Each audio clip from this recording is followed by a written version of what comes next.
डिब्रूगढ़ में रिक्शा की सवारी। এই আমি ইয়েতে উঠছি, রিক্সাতে উঠছি, অশোক পথ কইছি, কালীবাড়ির সামনে কইছি। কালী মন্দিরটা কত করতাম, কত দূর আইতাম, কত দূর আইতাম, কত দূর আইতাম। ও আচ্ছা আচ্ছা, তোরা তুই থাকিস, আমরা কালীবাড়ি কত দূর করে আইতে থাকবো না।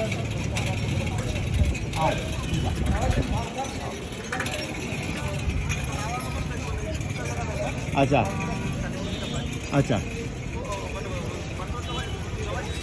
এই তো মাথা স্টার্ट করছি। हो गया। रे काम बाकी क्या है सर? एक साइकिल, वो तो हो गया सब। अब क्रॉस बेल्ट वो तो आप गाड़ी लेके भी आके खरीद सकते हैं ना।